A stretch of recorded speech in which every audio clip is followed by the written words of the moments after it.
a narrative about money has been passed down. It goes something like this. Long ago, before currency existed, people exchanged goods. You might have chickens your neighbor bred, and you'd trade.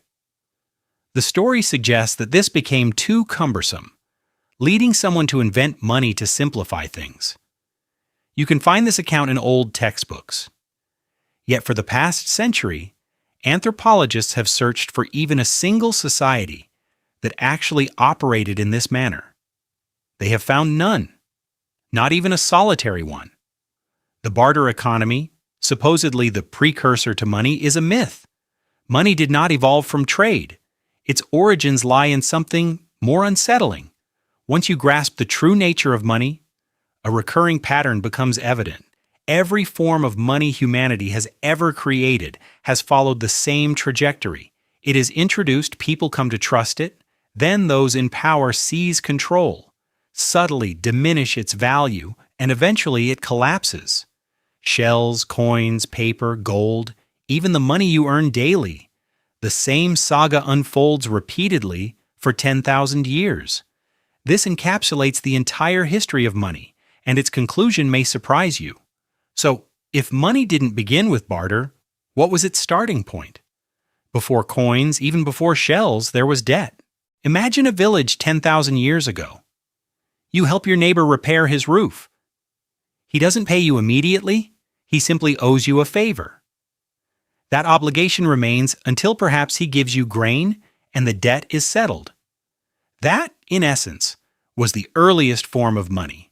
It wasn't a physical item, it was a memory, a ledger of reciprocal obligations. We have evidence. Ancient Mesopotamian temples recorded these debts using silver 5,000 years ago, long before the first coin ever appeared.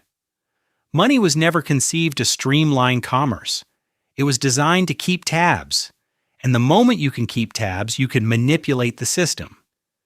Everything that followed is a continuation of that singular story. 10,000 years of people devising new ways to exploit it. As villages expanded into cities, that intricate network of obligations became too vast for anyone to remember. Therefore, people needed a tangible substitute, an object everyone agreed held value. Humans experimented with nearly everything: livestock, salt, and on the island of Yap, enormous stone discs too heavy to move. Across Africa and Asia, cowrie shells emerged as one of the most widely adopted currencies in human history. Each worked for a simple reason. Everyone perceived it as scarce. However, scarcity is inherently fragile. The instant outsiders inundated a region with cheap shells from elsewhere, the local currency would instantly collapse. The objects changed, but the underlying vulnerability persisted. A genuine solution emerged around 600 BC in the Kingdom of Lydia, in modern-day Western Turkey. Their rivers yielded electrum, a natural alloy of gold and silver, but each lump possessed varying purity, making it impossible for anyone to agree on its worth. So, the Lydian kings melted the electrum, standardized its weight, fixed its purity, and then stamped each piece with the royal seal. That stamp acted as a guarantee. The king personally vouched for it. You no longer needed to weigh or test it. You simply trusted the image on the coin. This marked the birth of true coinage, and within 2 centuries it had diffused throughout the ancient world. However, observe what transpired. For the very first time, money bore the likeness of a ruler. Money and political power had merged into a single entity, bestowing upon the wearer of the crown a temptation no ruler has ever managed to resist. Rome is where this temptation evolved into a refined art. The Roman denarius initially began as a reliable silver coin. Under Emperor Augustus, it was almost pure silver.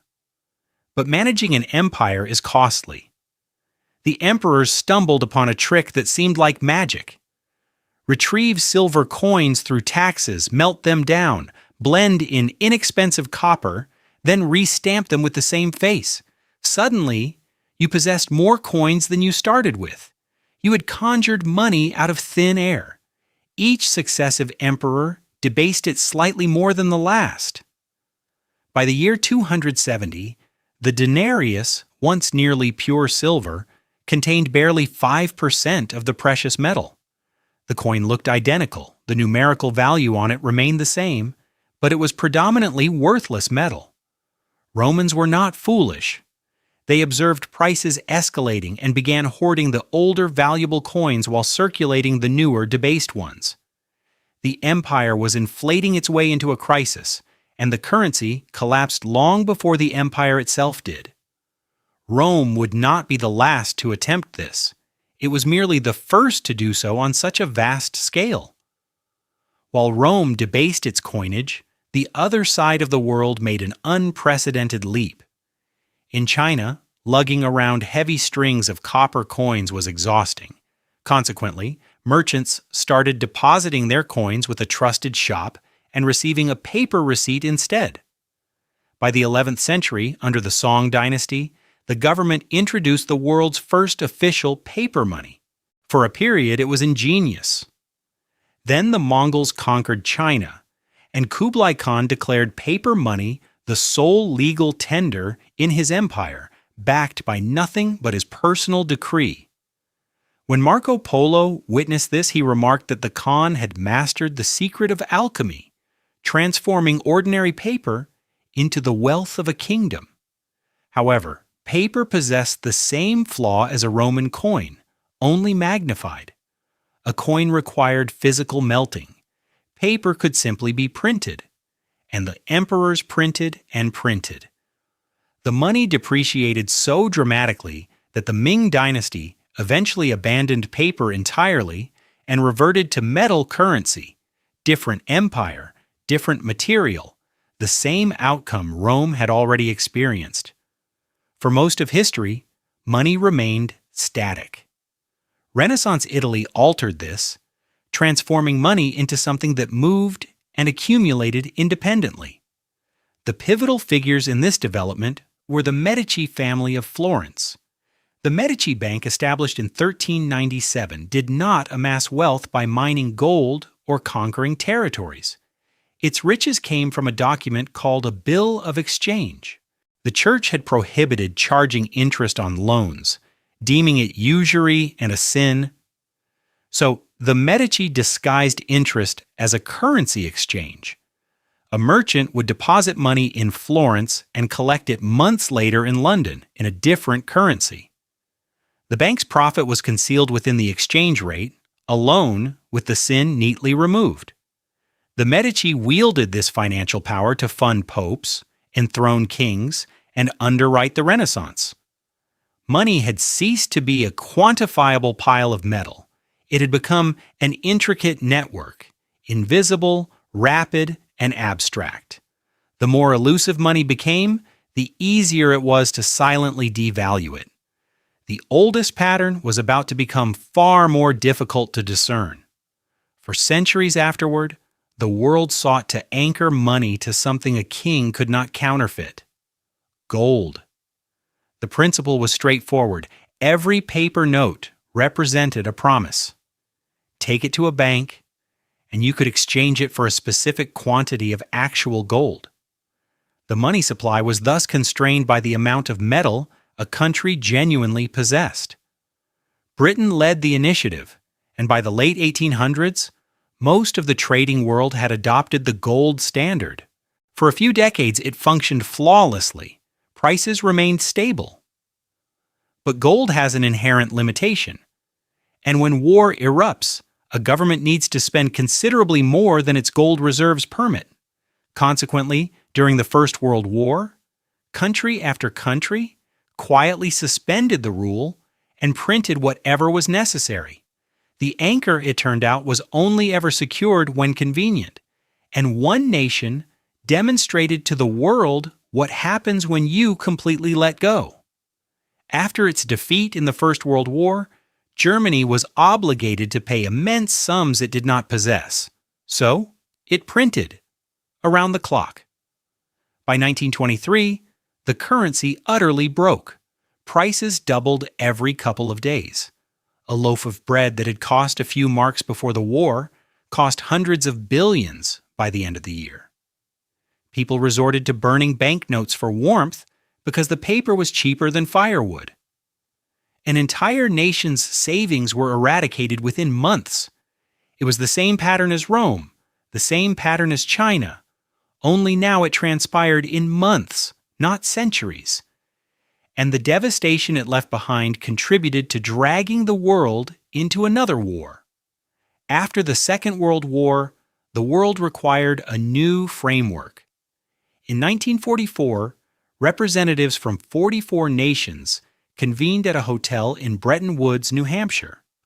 The agreement stipulated this: the US dollar would be pegged to gold at $35 an ounce, and every other currency would be pegged to the dollar. The world no longer placed its trust directly in gold.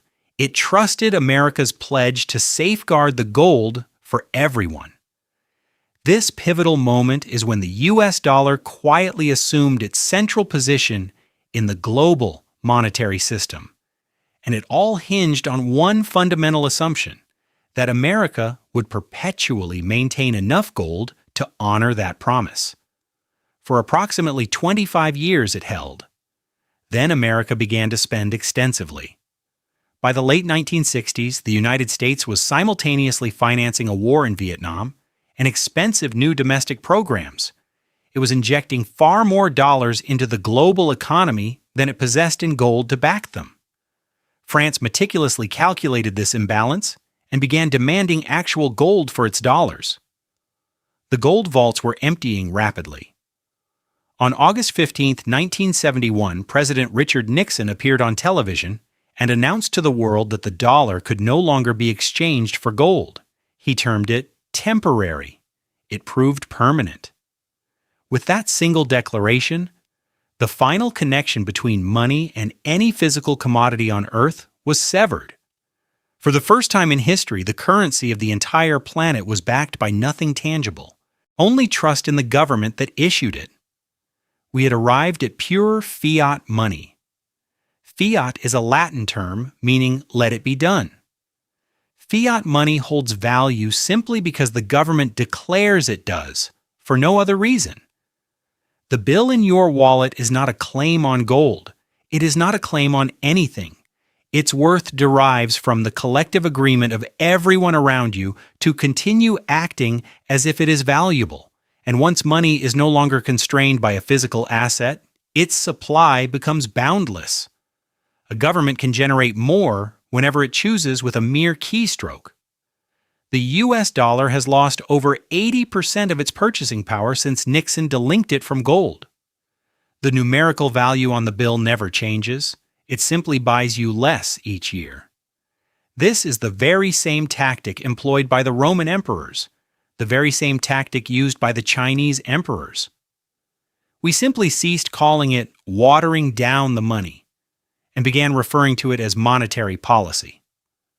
For decades, the system persisted. Until 2008, banks had bundled millions of risky home loans into products they marketed as perfectly safe, then placed enormous, layered bets on them. When American house prices stopped appreciating, the entire structure collapsed. In September 2008, Lehman Brothers, a bank that had endured for over 150 years, crumbled in a single weekend. For a few days, the global financial system appeared poised to cease functioning, and the response revealed the true essence of fiat money. Governments and central banks conjured trillions of new dollars out of thin air and deployed them to rescue the very banks responsible for the crisis. Those who had taken the risks were bailed out. The general public absorbed the costs through the gradual erosion of their savings. Millions lost their homes and jobs, then witnessed the responsible institutions being rescued with money materialized on a screen. And many of those individuals emerged from 2008 asking a profound question. Why should we trust these institutions with our money at all? Someone was posing that question while the crisis was still unfolding. On October 31st, 2008, A person or group using the pseudonym Satoshi Nakamoto published a 9-page document. It described a novel form of money called Bitcoin, money with no government, no bank, no central authority of any kind. Instead of relying on an institution, you would trust a shared public ledger, maintained by thousands of computers worldwide simultaneously, which no one could secretly alter. In a curious way, it represented a return to the initial concept, money as a record of who owes what to whom, except this version answered to no king and no emperor, and its supply was capped. Only 21 million Bitcoin will ever exist. No one can mint more. When Satoshi launched it in January 2009, he embedded a message within the very first block. A newspaper headline reporting on banks being bailed out. For the first time in 10,000 years, here was money that power could not subtly debase. At least that was the promise. But power does not surrender control of money. It never has. Governments observed the emergence of digital currency and reached their own conclusion. If money is transitioning to digital, it should be their digital money. That is the central bank digital currency, CBDC. Your national currency in a purely digital format issued directly by the central bank. It sounds innocuous, even convenient. However, physical cash offers privacy. A digital currency issued by the state does not. Every transaction can be observed, every transaction can be tracked, and programmable money can be controlled. It could be configured to expire if you don't spend it quickly enough. It could be restricted from certain types of purchases. China is already rolling out its digital yuan to hundreds of millions of people. Over 100 countries are now exploring some variant of this same concept. Money began as a tool to keep score. Because this is no longer just history. The next iteration of money is being determined right now in rooms where you will never be present. And it boils down to two options. One has no single owner, a hard limit that no one can exceed in terms of creation. The other sees everything, money that can be tracked down to the penny, deactivated, or dictated what it is permitted to purchase by whoever possesses the authority. One of them is destined to win. It could be operating on your phone within 10 years, and no one will pause to ask which one you preferred. For 10,000 years, money has never been merely money. It has been the silent mechanism that decides who wields power over whom. Every ruler in this narrative comprehended that from Rome to that hotel room in 1944. The only people who consistently seem to misunderstand it are those who actually possess the money. That is the true deception. It works best on you when you are not paying attention to it. Right now, you are paying attention. So, when the next kind of money arrives, the only question that truly matters is the one humans have confronted in every preceding age. Who will be holding the controls? And will it be you?